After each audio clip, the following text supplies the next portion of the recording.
Dia pessoal, bem-vindos à nossa reunião matinal, hoje dia 8 de setembro, quinta-feira, depois do feriado, amanhã já é sexta de novo, então pessoal, espero que tenham descansado bastante, assistido o jogo da seleção ganhando, Paralimpíadas começando, mas vamos para a nossa reunião matinal, a gente vai falar muitos destaques na parte externa, livro bege dos Estados Unidos, índice do México renunciando, decisão do Banco Central Europeu, parte doméstica poucos destaques, mas repercussão ontem das manifestações. Na parte de empresas, vendas de gasodutos da Petrobras, quase chegando à meta. Mais notícia da Samarco para a Vale e alguns destaques também com a Eletrobras e Embraer. Passando rapidamente pela parte de doméstico, hoje em poucos destaques. O destaque fica mais nos jornais mostrando a possível data de envio da reforma da Previdência, da proposta de reforma da Previdência. Temer, então, o Planalto chegando ao acordo para agradar tanto os seus aliados que estavam rejeitando a ideia de enviar antes das eleições, porque ia atrapalhar na parte dos debates, eles iam ser atacados, então a data ficaria para dia 30 de setembro, a última sexta-feira antes das eleições, o que acabaria com esse espaço, né, para os candidatos que são aliados do Temer tomarem esses ataques, e também agrado o PSDB, que reclamou de que se a proposta fosse enviada depois das eleições municipais, seria um tipo de estelionato eleitoral. Então, agradando os dois lados, provavelmente sendo enviado dia 30 de setembro. Na parte externa, agora muitos destaques, vamos passar alguns menos importantes primeiro.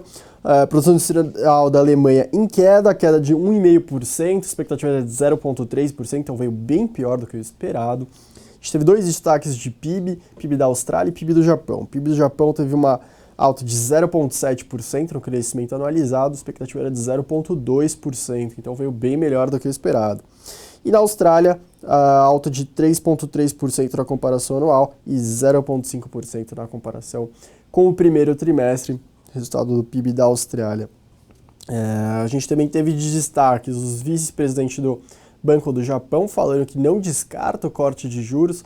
Lembrando que a gente teve na semana passada o Kuroda, o presidente da instituição, falando que não achava muito bom ficar cortando juros porque afetava muito certas partes da economia, como resultados de bancos. O vice-presidente hoje falou o contrário, então deu uma entrevista bem na direção contrária, falando que não descarta mesmo o corte de juros em breve.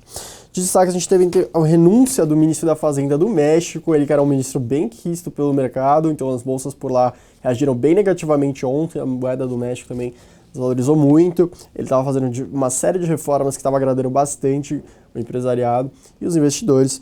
Bom, ele foi substituído pelo José Antônio Meade, que já foi ministro da Economia entre 2011 e 2012. O ministro que renunciou, o Luiz Videgaray, ele renunciou por uma série de polêmicas, uma delas foi a visita do Donald Trump, candidato a presidente dos Estados Unidos, depois de ter falado muito mal de mexicanos que moram nos Estados Unidos, chamados eles de estupradores, falado da possível construção do muro que o México deveria pagar. O Videgaray, o ex-ministro da Economia, ele é um dos principais conselheiros do presidente Henrique Peña Neto e ele teria sido o formulador dessa viagem do Trump. Ele que teria tido a ideia e organizado. Essa visita do Trump foi muito criticada, tanto pela população quanto por analistas políticos, por políticos mesmo, mexicanos, reclamaram muito depois do Trump falar muito mal do país, eles receberem ele de braços abertos. O ministro também, ele já estava envolvido em um escândalo por ter comprado uma casa luxuosa de um contratista do governo, então uma série de problemas. E também a economia do México foi muito mal agora no primeiro semestre, também foi uma crítica pessoal para ele. De destaque a gente também teve o livro bege que apareceu ontem nos Estados Unidos, que foi divulgado ontem, é um relatório que o Fed divulga, falando de alguns destaques da economia regional do país.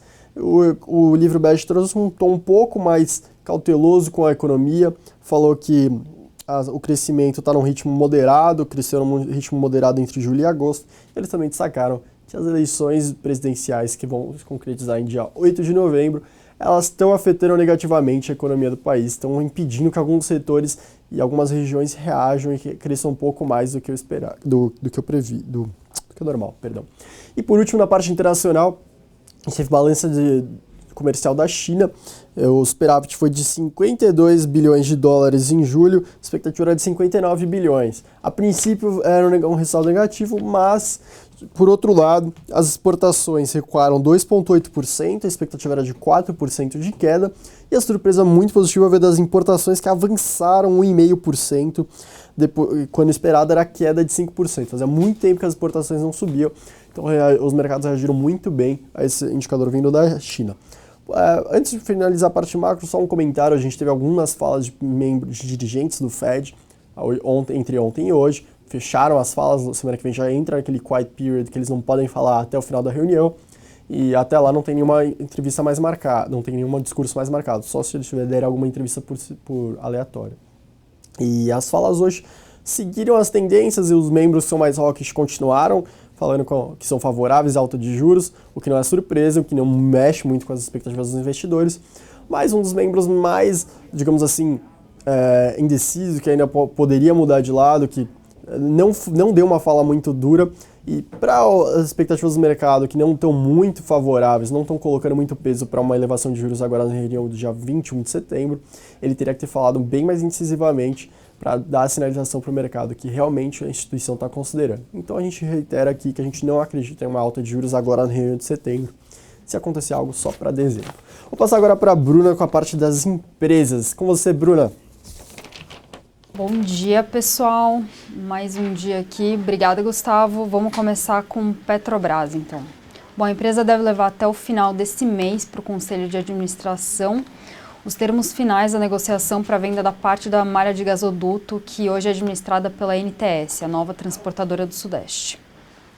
De acordo com fontes próximas à negociação, os termos finais da negociação já foram fechados nessas últimas 2 semanas. E, bom, o valor negociado é de aproximadamente 6 bilhões de dólares e quem está próximo de levar o negócio seria um consórcio que é liderado pelo fundo canadense Brookfield e também tem junto com eles como parceiros o Fundo Soberano de Singapura e o Fundo Soberano da China, além de outros parceiros aí. E, bom, fechando esse negócio, a Petrobras já atingiria aproximadamente 2/3 do plano de 15 bilhões de dólares que ela tem de desinvestimento aí até o final do ano, que é positivo para a empresa. Passando para a Vale.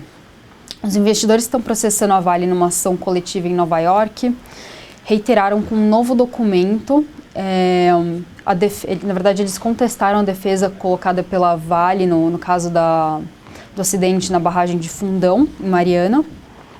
Eles voltaram a acusar a empresa de irresponsabilidade no caso da quebra da barreira e pela responsabilidade por ser a maior tragédia ambiental da história do Brasil. Esses fundos que estão contestando a ação da Vale alegam prejuízo de mais de 1 bilhão de dólares e pedem que a Justiça dos Estados Unidos negue o pedido da Vale de encerrar essa ação coletiva que ela tinha feito no final de junho desse ano. Passando para a Eletrobras. A companhia deve divulgar no começo de novembro um novo plano de negócios para os próximos 5 anos. E, de acordo com o presidente da empresa, que é o Wilson Ferreira, esse plano deve ser baseado na privatização e venda de ativos, redução de custo, inclusive pessoal, aumento de eficiência e produtividade e também racionalização de investimento. Só lembrando que o plano atual da empresa, de 2015 até 2019, inclui investimentos de 50 bilhões de reais. Bom, e esse plano deve ser baseado em 3 pilares, de acordo com o presidente, que seriam melhora na governança corporativa, aumento de eficiência e gestão da dívida. Passando para Embraer. Bom, as investigações que foram abertas pelo governo dos Estados Unidos para apurar suspeitas de corrupção em vendas de jatos fora do Brasil podem ter atingido negócios que a empresa fechou na Arábia Saudita e na Índia.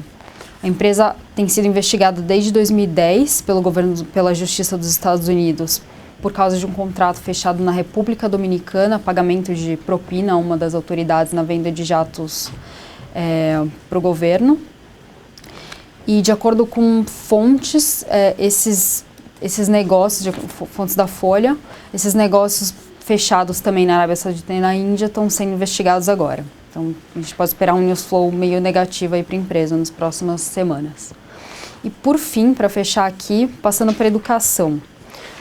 O fundo britânico Actis quer vender a participação que eles têm na Cruzeiro do Sul Educacional, que equivale a aproximadamente 40%. Na verdade, 37% da Actis e 3% de uma família. E, bom, eles estão analisando proposta tanto de fundo de private equity, mas também de outras empresas do setor, e caso nenhuma oferta seja atrativa, eles podem partir para o plano B, que é um IPO. E falando um pouquinho mais sobre a empresa aqui, ela é avaliada em cerca de 1,5 bilhões de reais, sendo que quando a Actis comprou 37% em 2012, ela comprou por 180 milhões. E desde então, ela triplicou o número de alunos de 50 mil para cerca de 150 mil e deve finalizar esse ano com um EBITDA próximo de 200 milhões de reais, e uma margem um pouco acima de 20%. Bom, por hoje é só, pessoal. Bom dia aí para vocês. Muito obrigado, Bruna. Passando agora para o fluxo. Na terça-feira, os locais terminaram o dia no net compradores em cerca de 14 milhões. Destaque na compra para Cielo e BRF, na venda para Estácio e BP Seguridade, as duas pontas para Petro e Hipermarcas, BVMF e Vale. E os comentários da nossa área BTC para terça-feira foram destaques para Klabin, Fibra, Vale, Petro e Embraer. Vou ficando por aqui, amanhã a gente se encontra novamente na nossa reunião matinal. Até mais!